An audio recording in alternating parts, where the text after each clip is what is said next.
End AS 103 clearly बोलता है common control business combination में अगर कोई एंटिटी को कोई शेयर होल्डर या group of share holders hold कर रहे हैं और अगर उसके नीचे कोई भी एंटिटीज हैं और उन एंटिटीज का मर्जर हो जाता है और जो कि अल्टीमेट होल्ड कर रहा है वो बिजनेस कॉम्बिनेशन से पहले भी वही होल्ड कर रहा था और अगर बाद में भी वही होल्ड करता है तो उसे हम बोलते हैं business combination under common control. इस केस में मेरा अपेंडिक्स सी अट्रैक्ट हो जाता है और मेरी एक्विजिशन अकाउंटिंग नहीं होती। तो मैं इसी डेफिनेशन से अपनी एग्जाम्पल पे दोबारा आऊंगा जो कि हमारा केस था। हमारे केस में जो शेयर होल्डर्स थे वो डैडी पिग था, मम्मी पिग थी, ग्रैनी पिग थी और ग्रैंडपा पिग थे। जो चार शेयर होल्डर्स हैं वो मेरे चारों के चारों कॉमन हैं। अगर अब मैं बात करूं बिफोर कॉम्बिनेशन, आज देखा जाए तो अल्टीमेटली यही चार शेयर होल्डर्स पिग लिमिटेड को होल्ड करते हैं और आफ्टर कॉम्बिनेशन जो कि मेरी पिग लिमिटेड जो है वो पेपा लिमिटेड में मर्ज हो जाएगी और पिग लिमिटेड एग्जिस्ट ही नहीं करेगी। तब भी मेरे अगर जो शेयर होल्डर्स की बात करें अल्टीमेट होल्डिंग वो चार शेयर होल्डर्स प्रमोटर्स ही हैं जो कि हैं मेरे mamma pig, daddy pig, grandpa pig and granny pig. तो इस एग्जाम्पल मैंने इसलिए समझाई ताकि सबको क्लियर हो जाए क्योंकि इस कॉमन कंट्रोल बिजनेस कॉम्बिनेशन में सबसे ट्रिकी पार्ट यही है, लोग ये नहीं असेस कर पाते कि अपेंडिक्स सी कॉमन कंट्रोल ट्रांजैक्शन अप्लाई होगा कि नहीं। तो अगर ये पता लग जाए कि यही अप्लाई होगा तो अकाउंटिंग बहुत ही सिंपल है जो कि हम आगे डिस्कस करेंगे। बट इसमें एक कैच पॉइंट ये है, इंड एस 103 ये भी बोलता है कि बिजनेस कॉम्बिनेशन से पहले सेम बंदे होल्ड कर रहे हो और बिजनेस कॉम्बिनेशन के बाद भी वही सेम बंदे होल्ड कर रहे हो, but it should not be transitory. इसने ये तीन वर्ड्स ऐड कर दिए। इसका अगर हम मतलब समझे तो इंडेस का जो इंटेंट है वो ये बोलना चाहता है कि अगर कंपनी की अटेंशन ही ये थी कि ये जो कॉमन कंट्रोल है उसको टेम्परेरी रखना चाह रहा है पर उसका इंटेंट कुछ और था ट्रांजैक्शन का, तो अपेंडिक्स सी अप्लाई नहीं होएगा। अब इसको भी समझते हैं एक एग्जांपल के जरिए।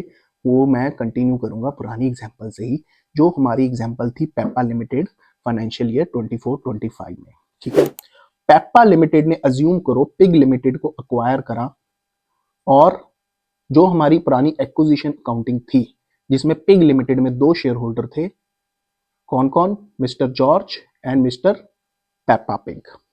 तो उन दोनों को कंसिडरेशन पर करके एक्वायर करा। पर जिस टाइम एक्वायर करा एज्यूम करते हैं कि बोर्ड ने यह भी डिसाइड करा हुआ था कि एक्वायर करते ही उस एंटिटी को वो मर्ज कर देगा पेपा लिमिटेड में। तो इस केस में मैं बोलूंगा कि this is transitory in nature, इसलिए मेरी जो अकाउंटिंग है वो एक्विजिशन अकाउंटिंग ही लगेगी। ये मैंने सिर्फ इसलिए समझाया है क्योंकि काफी जब हम ये डेफिनेशन पढ़ते हैं ट्रांजिटरी इन नेचर जो तीन वर्ड्स लिखे हुए हैं उसकी क्लैरिटी नहीं है, ना ही इतना कोई मटेरियल है। तो सब्सटेंस अगर देखें कहीं ना कहीं जो इंड एस फ्रेम कर रहा था उसका इंटेंट यही है कि लोग प्लानिंग ना कर पाए, ऐसा ना हो कि वो इंटेंट उसका कहीं ना कहीं एक्विजिशन का ही हो क्योंकि वो प्लानिंग मर्जर का ही हो। वो प्लानिंग करना चाहता है इसलिए पहले उसने एक्विजिशन करी और एक्विजिशन मेथड से काउंटिंग कर दी और उसके बाद कैरिंग वैल्यू को मर्ज करके पूलिंग ऑफ इंटरेस्ट मेथड लगा के अपेंडिक्स सी लगा के उसने कैरिंग वैल्यू पे अकाउंटिंग कर ली। तो इस प्लानिंग के तोड़ के लिए उन्होंने बोला कि it should not be transitory in nature. अब हम समझते हैं accounting under common control transaction. तो जैसा कि मेरी एग्जांपल थी उसमें मैंने बोला कि चार शेयर होल्डर्स पेपा लिमिटेड को होल्ड करते हैं और पेपा लिमिटेड पिग लिमिटेड को होल्ड करती है और पिग लिमिटेड मेरी मर्ज हो जाएगी पेपा लिमिटेड में। तो अब अकाउंटिंग इसकी कैसे की जाए इस मर्जर की। तो अकाउंटिंग समझने से पहले मैं कुछ टर्म्स और क्लियर करूंगा कि end AS 103 appendix see clearly बोलता है कि अगर मेरी कॉमन कंट्रोल बिजनेस कॉम्बिनेशन है जो कि ये सिनेरियो है उस केस में अकाउंटिंग जो होगी पूलिंग ऑफ इंटरेस्ट मेथड से होगी। अब समझते हैं पूलिंग ऑफ इंटरेस्ट मेथड क्या बोलता है। पूलिंग ऑफ इंटरेस्ट मेथड के तीन की पॉइंट्स हैं। वो पहला बोलता है कि जो अकाउंटिंग है तो वो अकाउंटिंग में carrying value of assets and liabilities of the transferor will be recorded in the books of transferee. और दूसरा पॉइंट बोलता है कि कोई भी एडजस्टमेंट नहीं करी जाएगी, कोई भी एडजस्टमेंट नहीं करी जाएगी इंक्लूडिंग फेयर वैल्यू। इन दोनों से क्लियर हो रहा है कि इंडेस का कंटेंट ये है कि जो भी कैरिंग वैल्यू ट्रांसफर की बुक्स में आ रही है वो एज इट इज मेरी ट्रांसफर की बुक्स में आ जाएगी, मेरे को फेयर वैल्यूएशन करने की जरूरत नहीं है। इवन वो ये भी बोलता है अगर उस मर्जर की ट्रांजैक्शन में अगर कोई लेट से कंसिडरेशन भी पे होती है, लेट से शेयर्स इशू कर दिए या कैश इशू कर दिया या तो सिक्योरिटी मैंने दे दी, तो वो सिक्योरिटीज भी मेरी नॉमिनल वैल्यू में रिकॉर्ड होंगी। तो एक ईज के लिए मैं अभी एज्यूम करता हूं कि मर्जर इंडेंट हो गया और कोई भी कंसीडरेशन इसमें इन्वॉल्व नहीं है। तो पहले सिंपल सिनेरियो समझते हैं तो काउंटिंग कैसे होगी। और पूलिंग ऑफ इंटरेस्ट में तीसरा पॉइंट ये भी बोलता है स्टैंडर्ड कि जो आइडेंटिटी रिजर्व्स की ट्रांसफर की बुक्स में थी बिफोर मर्जर वो एज इट इज रहेगी आफ्टर मर्जर भी। इसका क्या मतलब है? इसका एक मतलब एक एग्जांपल से समझते हैं। फॉर एग्जांपल जो मेरा ट्रांसफर है जो कि पिग लिमिटेड है उसकी बुक्स में मेरा कैपिटल रिजर्व भी आ रहा है, रीवैल्यूएशन रिजर्व भी आ रहा है कुछ अमाउंट से। तो इंडेस कहता है कि जैसे वो रिजर्व्स के बैलेंस उसकी बुक्स में एज इट इज आ रहे हैं, एज इट इज के एज इट इज वो मेरी ट्रांसफर की बुक्स में आ रहे हैं, उनकी आइडेंटिटी चेंज नहीं होगी। अभी इसमें थोड़ी सी कॉम्प्लेक्सिटी भी है। अभी इसके बाद एक ITFG 2 आया था, ITFG 9 आया था इशू नंबर 2, उसमें कुछ डिफरेंट तरीके से कंक्लूड करा था, तो उसको भी हम डिस्कस करेंगे। तो पहले जो स्टैंडर्ड बोल रहा है मैं उसकी आपको मीनिंग समझा रहा हूँ, अब हम प्रैक्टिकल एग्जांपल से ये भी समझेंगे इसकी काउंटिंग होनी कैसे है। तो दोस्तों एक स्टैंडर्ड में ये भी लिखा हुआ है कि अब अगर ये business combination subsequent to balance sheet date हो तो अकाउंटिंग कैसे होगी। तो ये स्टैंडर्ड बोलता है उस केस में जो अकाउंटिंग है एज पर इंड AS 10 होनी चाहिए, events occurring after balance sheet date. अब इंड AS 10 क्या बोलता है? इंड AS 10 अगर सबको पता हो तो दो चीजें बोलता है। एक बोलता है अगर इवेंट मेरा एग्जिस्ट करता है बैलेंस शीट डेट में तो वो बन जाता है एडजस्टिंग इवेंट, कोई अगर सब्सिक्वेंट इवेंट हुआ हो।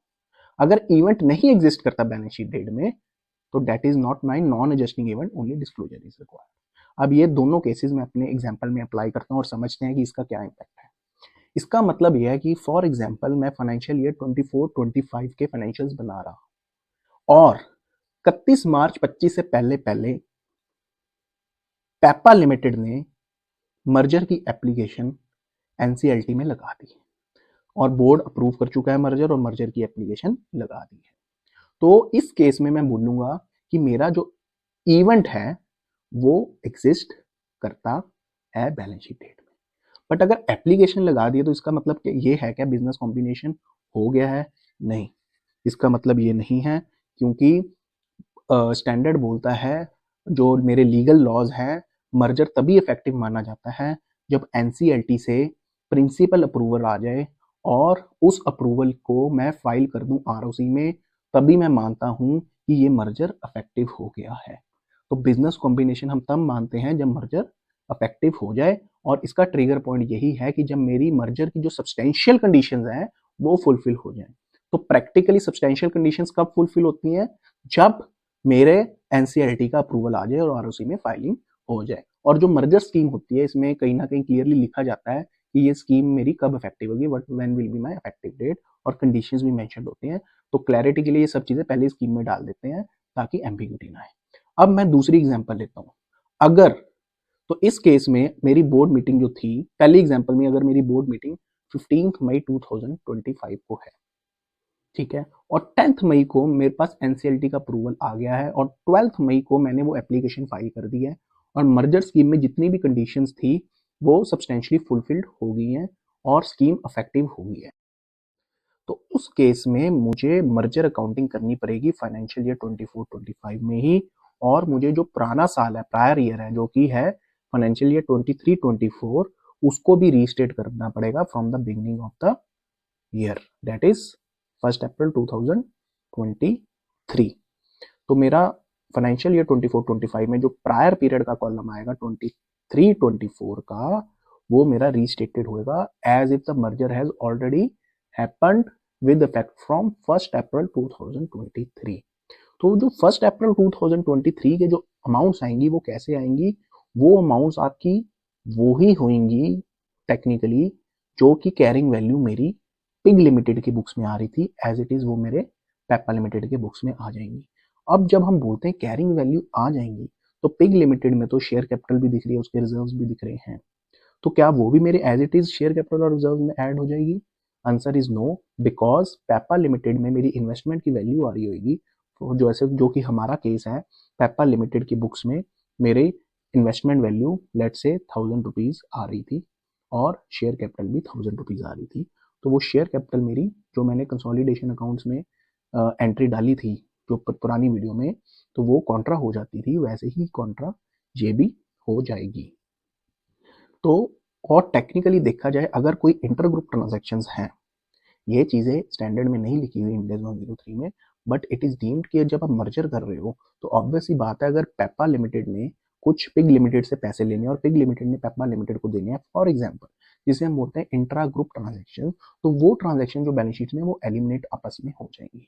तो नट शेल में मैं ये बोलना चाहता हूँ, जैसे कि आप कंसोलिडेटेड अकाउंट बनाते हो जो कि एज पर कंसोलिडेशन के स्टैंडर्ड से बनता है, उसमें वो क्लियरली लिखता है कि मेरी इंटर ग्रुप ट्रांजेक्शन एलिमिनेट हो जाएंगी, इन्वेस्टमेंट शेयर कैपिटल से एलिमिनेट हो जाएगा, और उसके बाद कोई अगर डिफरेंस है वो गुडविल में आ जाएगा, जो कि मैंने पुरानी वीडियो में भी समझाया था कि 700 रुपए की उसकी नेट वर्थ थी, 1000 रुपीज मैंने पे किया था, तो 300 रुपीज मेरा इंटेंजिबल एसेट्स खड़ा हो गया था इंक्लूडिंग गुडविल। तो वो जो गुडविल है, अब उसका क्या होएगा, क्योंकि उसकी जो स्टैंड लोन बुक्स है पिग लिमिटेड की, उसमें तो वो गुडविल दिख नहीं रही, पर जो अगर मैं कंसोलिडेशन करता हूँ तो उसमें दिखती है गुडविल। क्या वो गुडविल की अमाउंट एज इट इज मेरे स्टैंड लोन बुक्स में आ जाएगी पेपा लिमिटेड के? Answer is yes. अब ये कैसे आएगी? तो ये कंफ्यूजन के लिए मेरा एक ITFG लॉन्च किया गया, तो मैं इशू नंबर 2 का ITFG 9 का एक क्रक्स रीड करने जाऊंगा, जिससे वो क्लियर होता है कि जो भी नंबर्स मेरी कंसोलिडेटेड अकाउंट्स में आएंगे वो एज इट इज मेरे नंबर्स स्टैंड लोन अकाउंट्स में मर्जर में आ जाएंगे। उसमें एक क्रक्स लिखा गया, accordingly it would be appropriate to recognize the carrying value of the assets, liabilities and reserves pertaining to the B limited, हमारे केस में वो हो गया pig limited, as appearing in the consolidated financial statement of A limited, हमारे case में A limited है Peppa limited. Separate financial statements to the extent of this common control transaction shall be considered as the continuation of the consolidation group। जैसे ये issue number 2 आया तो ये clear हुआ market में कि जो भी नंबर्स मेरा मतलब कि कॉमन कंट्रोल ट्रांजैक्शन में कुछ नहीं करना, जैसे मैं कंसोलिडेशन करता हूँ सेम एज इट इज मैंने अकाउंटिंग करनी है। तो इसका मतलब ये हुआ कि मेरे एग्जांपल में जो फाइनेंशियल ईयर 23-24 है, उसके नंबर जो मेरे कंसोलिडेटेड अकाउंट्स में पिछले साल मैंने इशू किया होगा, वो नंबर्स एज इट इज मेरे 23-24 में रीस्टेट हो जाएंगे, और 24-25 के क्योंकि कंसोलिडेशन अकाउंट्स बनाने की मेरे को ज़रूरत नहीं है, रीज़न बीइंग इसका इंडेस 103 रेड विद इंडेस 10 अगर पढ़े तो वो क्लियरली बोलता है कि मेरा इवेंट एग्जिस्ट कर रहा था बैलेंस शीट डेट पे, और उसका ऐसा इवेंट सब्सिक्वेंटली हो गया बोर्ड मीटिंग से पहले कि वो मेरे को मर्जर अकाउंट फॉर करना पड़ेगा। तो 24-25 में अज्यूम करो कि आप कंसोलिडेटेड अकाउंट अगर बनाते, जो कि मैंने अपनी पुरानी वीडियो में एक बनाया भी है पेप्पा लिमिटेड और पिग लिमिटेड का, वही वाले सेम कंसोलिडेशन के नंबर्स मेरे 24-25 के मर्ज नंबर्स हो जाएंगे। ये सारी बैलेंस शीट्स आप मेरे स्क्रीन पे 1 बाय 1 देख सकते हो। पहले मैं अपनी स्क्रीन पे दिखाऊंगा balance sheet of Peppa limited दोबारा से, जो मैंने पुरानी वीडियो में दिखाई थी, बस इसमें डिफरेंस ये है कि जो शेयर होल्डर्स थे वो मैंने पुरानी वीडियो में नहीं बताए थे, और पेप्पा लिमिटेड के शेयर होल्डर्स मैं अब 4 बना रहा हूँ, जिसमें है Peppa daddy pig, mummy pig, grandpa pig and granny pig, चारों जाने 25% ईच होल्ड करते हैं। और पुरानी वीडियो में मेरी जो पिग लिमिटेड थी उसमें 2 शेयर होल्डर्स थे, मिस्टर जॉर्ज और मिस्टर पेप्पा पिग। अब उसका शेयर होल्डर जो है वो पेप्पा लिमिटेड ही है, क्योंकि 100% ओन करता है पिग लिमिटेड को। तो दूसरी बैलेंस शीट मैं पिग लिमिटेड की दिखाऊंगा एज एट मार्च 25 कैसे दिख रही थी, वो सेम बैलेंस शीट है जो मैंने पिछली वीडियो में दी, मैं दोबारा से दिखाना चाहूंगा। तीसरी बैलेंस शीट मैं ये दिखाऊंगा, अगर मर्जर ना होता, अगर फाइनेंशियल ईयर 24-25 में मेरे को कंसोलिडेशन करना होता तो मेरी बैलेंस शीट क्या होती, तो ये बैलेंस शीट मेरी ये होती। ये जो कंसोलिडेटेड नंबर्स हैं, सेम नंबर्स मेरे स्टैंड लोन अकाउंट्स के 24-25 के होंगे if the merger has happened assuming prior to the beginning of the previous year.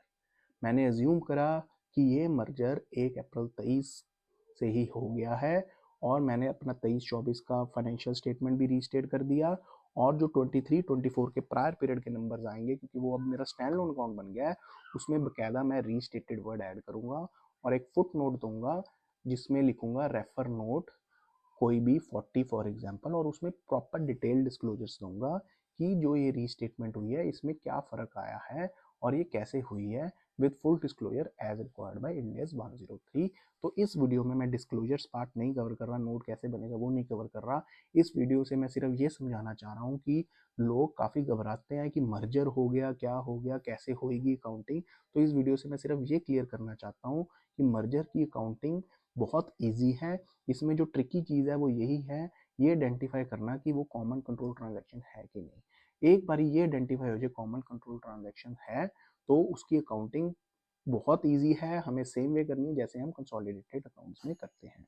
अब इसमें एक और ट्रिकी पॉइंट आता है कि इंड एस 103 में तो अनमोल आपने ये भी बोला कि जो रिजर्व्स की आइडेंटिटी है वो सेम रहेगी। अब आप बोल रहे हो कि जो नंबर्स कंसोलिडेटेड अकाउंट में आ रहे हैं वो आएंगे, तो जो रिजर्व्स एंड सरप्लस मेरा पिग लिमिटेड में आ रहा था तो एज पर इंड एस 103 चलूँ मैं तो वो एज इट इज़ मेरा पेप्पा लिमिटेड की बुक्स में आना चाहिए टेक्निकली। और फॉर एग्जांपल अगर रिजर्व सरप्लस में कैपिटल रिजर्व का नंबर भी पिग लिमिटेड में आ रहा है जो कि मेरे एग्जांपल में है नहीं, बट अगर लेट से आ रहा है तो इंड एस 103 तो ये बोलता है कि जो रिजर्व्स पहले आ रहे थे स्टैंड लोन में वो एज इट इज रिजर्व मेरे मर्ज एंटिटी के बन जाएंगे, तो वो सेम कैपिटल रिजर्व मेरा पेप्पा लिमिटेड की बुक्स में भी आना चाहिए। तो ये तो एक तरह का कॉन्ट्राडिक्शन हो गया, कंसोलिडेटेड में मैं कुछ नंबर बता रहा हूँ, इंडिया 103 कुछ बोल रहा है। तो इस कॉन्ट्रडिक्शन के लिए अभी रिसेंटली 5-6 महीने पहले ही एक एएसी ओपिनियन आई है जिसमें क्लैरिफाई किया गया है कि दोनों ऑप्शन दे दिए हैं, या तो आप ITFG 2 भी लगा लो क्योंकि ITGFG जो है वो भी कहीं ना कहीं इंडेस का ही मानते हैं, जो भी इंडेस है we have to read with ITFG। But AAC ने ये क्लैरिफाई किया क्योंकि इंडेस का अगर हम पैरा वो लिटरली पढ़े तो वो कहीं ना कहीं अलाउ कर रहा है कि रिजर्व्स की आइडेंटिटी चेंज नहीं करनी, तो इसलिए वो चीज़ भी वैलिड है। पर जो हमारी एग्जांपल है उसमें फ़र्क नहीं पड़ेगा क्योंकि कैपिटल रिजर्व्स नहीं आ रहा था और क्योंकि वो 100% ओन कर रही है तो रिजर्व सरप्लस का इतना कंसर्न नहीं है। पर मैं अपनी नेक्स्ट वीडियो में समझाऊंगा कि ये चैलेंज कहाँ आएगा कि जिससे वो अकाउंटिंग डिफरेंट हो जाए और कंपनी के पास क्या दोनों ऑप्शन है अकाउंटिंग करने के लिए, क्या वो सेम नंबर जो कंसोलिडेटेड अकाउंट में है वो भी रख सकता है, क्या ये वाला ऑप्शन भी है कि वो रिजर्व जो एज इट इज आ रहा है वो भी रख सकता है। तो मैं अपनी नेक्स्ट वीडियो में एक एग्जांपल के थ्रू इसी एग्जांपल को कंटिन्यू करके ये समझाऊंगा ईएसी ओपिनियन के बारे में कि वो अकाउंटिंग कैसे हो सकती है और कंपनीज के पास क्या दो ऑप्शंस अवेलेबल हैं।